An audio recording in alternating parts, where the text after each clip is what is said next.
What's going on, y'all? We're back. Tru Uncut, Jerm So Tru. It's Ari D. Right. So what we're gonna do now is we're gonna talk about desegregation, because desegregation is what ultimately destroyed Black Wall Street.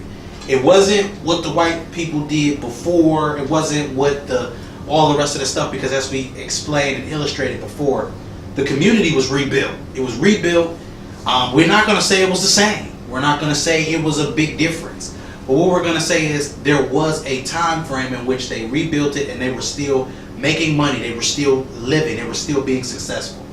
So the biggest point I want to highlight from desegregation as of this moment is when they allow Black people to be a part of, quote unquote, the franchise,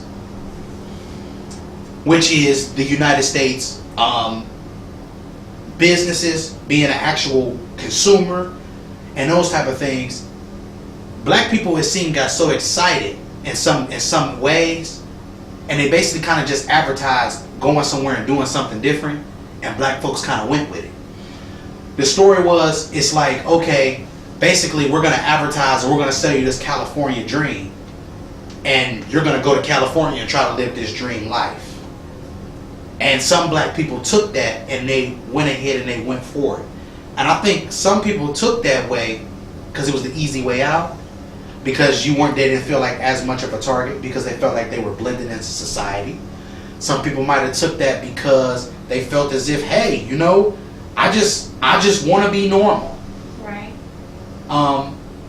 But I think more than anything, what I really take from the desegregation part of it is, I think that white people seen that Black people were necessary in order for their businesses and for them to prosper and grow. So what they did was, instead of saying, we only gonna serve white folks, we only gonna serve this type of people, they basically said, you know what, in order for me to have a successful business, I can't be worried about who I'm serving. I just need to make sure that I got the quality or the product, the quantity in the product, in order to be able to serve everybody. And I think that that's something that they kind of put together. I think that that's something they ultimately had to kind of, I want to say in so many words, kind of come to that conclusion. They had to come down there and they had to say, you know what, we're making this much money now. Why don't we bring them into the fold, and then we're going to be able to do this. Maybe then we can do this, and maybe we can get rid of this thorn in our side.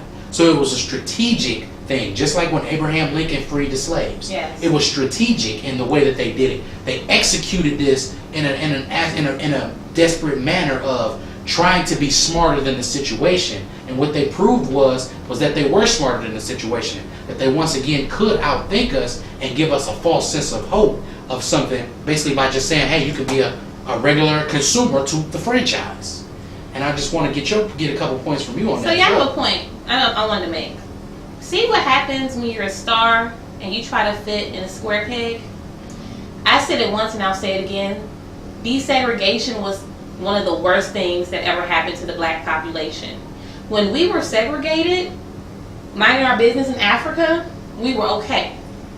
When we were desegregated and taken from our home and mixed amongst the white people and were put into a position of slavery, we were not okay.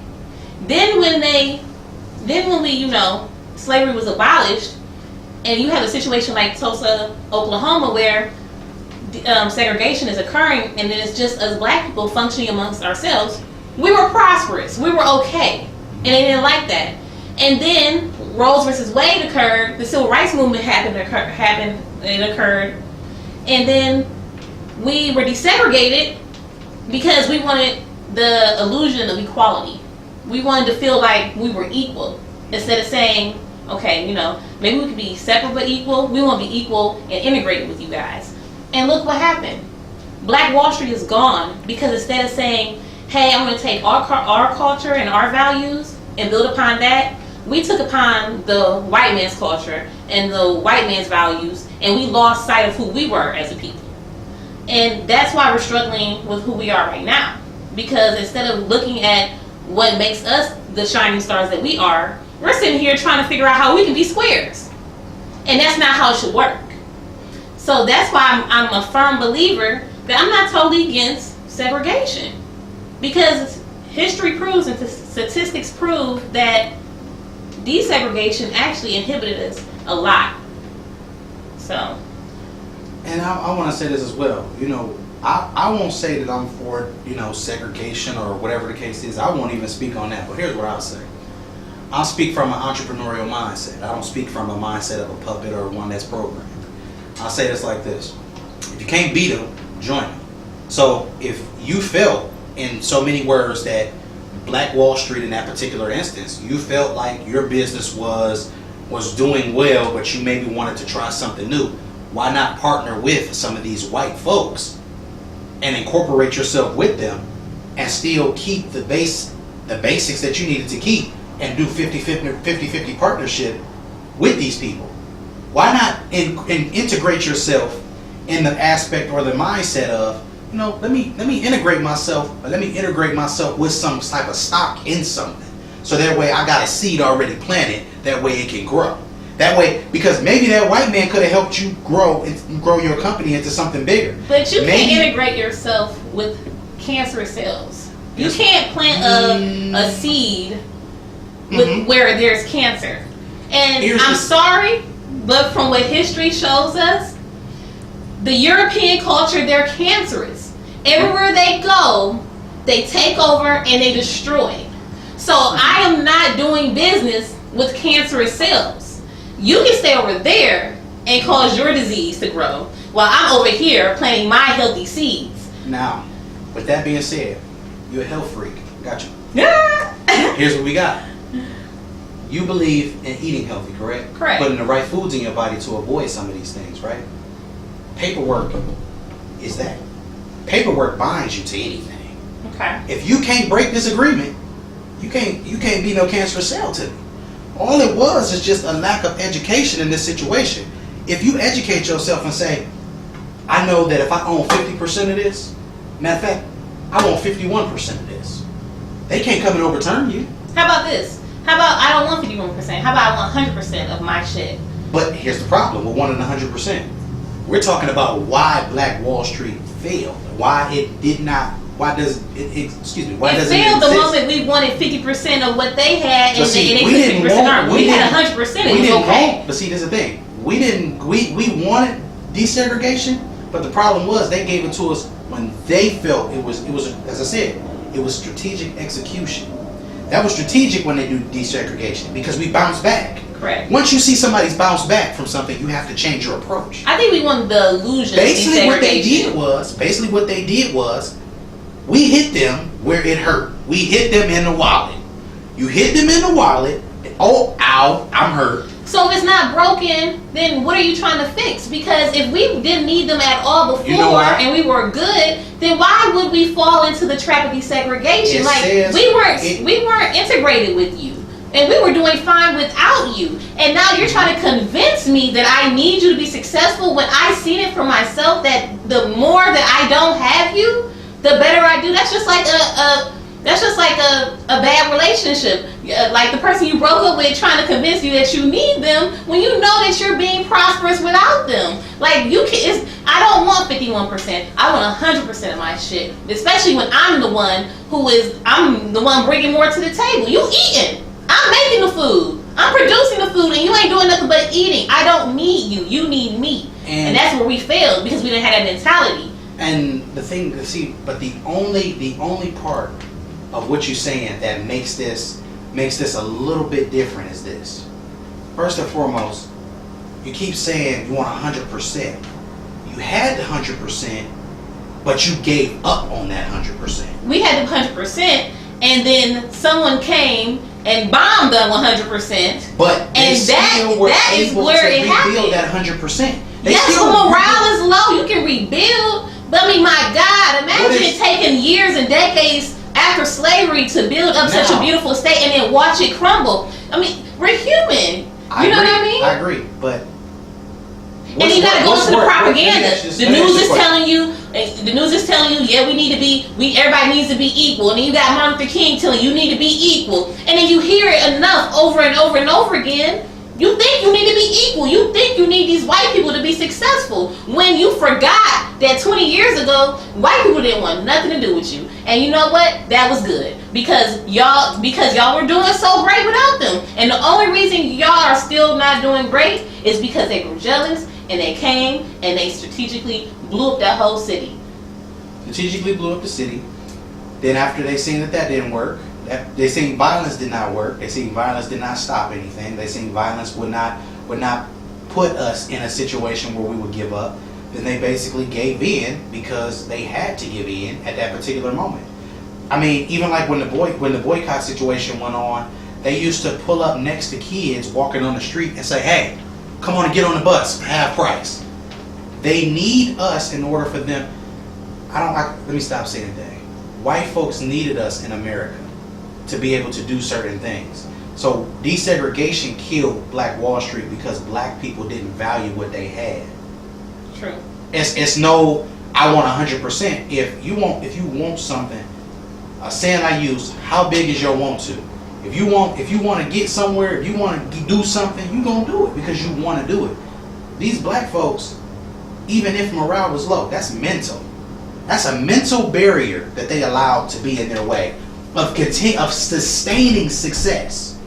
How do you get success and sustain it? Mental barriers are bigger than physical barriers. Absolutely. Sometimes. Agreed. Because a physical barrier, you can go out, you can push. But a mental barrier takes away the drive to even take away the physical barrier. So in so many words, I believe when you say morale was low, that's basically saying that they were tired of the same stuff. They were tired of not being treated as equals. They fought so hard for it that once they got what they want, they just basically dived in head first, which is metaphoric for saying they basically said, you know what, we finally got it. We can leave this alone now, and we can just go on and be a part of society. And they basically just said, you know what, forget it. And I think that's what it was. I think they said, forget it. I think they said after 400 years of slavery and 100 or so years after that, they were like, okay, every time we build something that works for us, they destroy it. We're tired. Maybe we should join the enemy. And that's where the thinking, I feel, went wrong. Mm-hmm. Instead of saying, you know what, we just going to keep fighting. As long as they fight, we're going to keep fighting. They said, we're tired. And when people give up based off mental fatigue, it leads to the structure of where our people are now. Mm-hmm. And that's the unfortunate situation that, we're facing.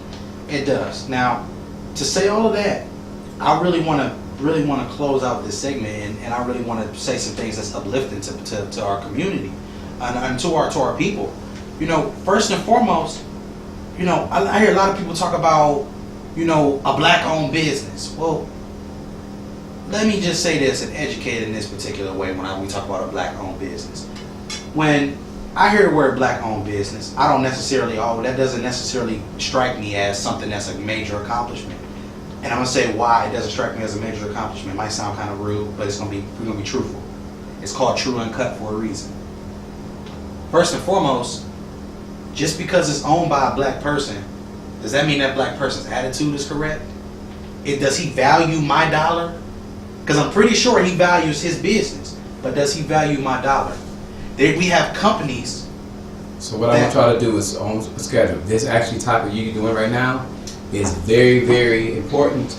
It actually is a closing topic that you might want to share for the segment that sets by itself. Because you're saying stuff that's really important, but it actually takes Black Wall Street and you kind of splattered it. So let's just bring it back. You're saying something that's really important, but it almost becomes another opinion. That you actually another topic of the show. It's a great idea. Oh, about that business. Okay. That's what I wanted to close with. So let's take it back and close out with how we solve the solution that you guys have, because you're gonna open up again when we come back. You'll come back and talk about. Here's what we talk about. We talk about black business.